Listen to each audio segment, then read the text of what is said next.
Today, for our midday meal, I'm going to boil my eggs for 5 minutes.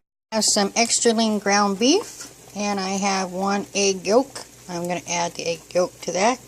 Mix, I'm going to add some garlic cloves, some beets, some tomatoes, some onions, some peppers, some salt, some kale, some parsley. This mix, I'm going to add some Panko breadcrumbs until I get it to the consistency that I want. You always go a big sigh of relief when you peel your eggs, boiled eggs, and they turn out looking halfway nice. I love it. Anyway, I did 4. I don't know how many I'll use. I need 2. So I thought if I do 2 extra, if they didn't come out looking good, I'd have a couple backup. Turns out all 4 of them came out looking good. So awesome. If I don't use them all for this, I'll use them for something else or just eat them by themselves.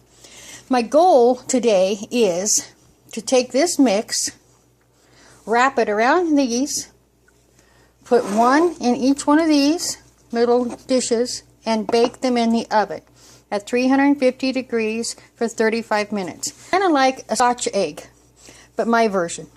I didn't measure anything. I don't follow recipes. I don't know. I taste as I go and add what I want, and it comes out what it comes out. And that's the way I am. So don't follow me, please. You know, learn to experiment. Do your own thing. You know, that's what makes it fun for me. So you make your little bowl in your concoction, and then you set your boiled egg in there. Now you might say, why boil your egg ahead of time? Well, you can't really mess with an egg like this unless you boil it. Yeah, you don't want to cook your shell. Yeah, you got to take the shell off, and the egg has to be done enough to where it isn't going to gooey all over you. So that's why you boil it ahead of time. You just make sure it's all secured the best you can. Look at that, I made 3 exactly. There's 1, there's 2, and there's 3. Okay, here's what they look like when they came out of the oven. Look how gorgeous they're looking. Now, I had to cook them longer than the 35 minutes. That wasn't enough for me. I kept cooking it another 25 minutes before it got to where, you know, I was happy with. But I like the way it looks on the outside. It's nice and brown. So let's open it up and see what we got. A moment, I need to address something. My daughter pointed out, why didn't I put the Panko on the outside instead of on the inside? I have dentures, and I can't eat anything crusty. It gets underneath my dentures. Even if I use the goo paste and all that stuff they tell you to, it doesn't work. So I didn't put the Panko on the outside because of that fact. It would get too crusty. So anything crusty and crispy and things like that, I can't eat. It gets underneath my teeth, and then it really hurts.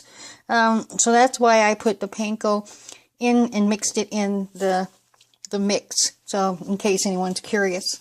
Get started here and then finish it. Okay, we're going to open that up. Look at that. Isn't that gorgeous? I have to admit, I've never cooked this before, so I wasn't even really sure if I was going to like it. But that's the fun of, you know, experimenting. It's really nice. Look, it's well done. There's no pink. That's what I always check first. No pink. Looks really, really, really good. Let's see if I can taste some here. It should taste like egg and hamburger, right? Yep. Oh my, that's really good. Really, really, really good.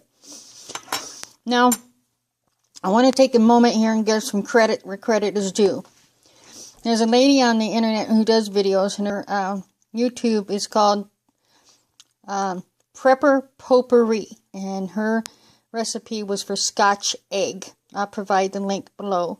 And that's how I got the idea to make these. I don't happen to like pork, so I used hamburger instead, and I changed the recipe quite a bit, as you'll notice.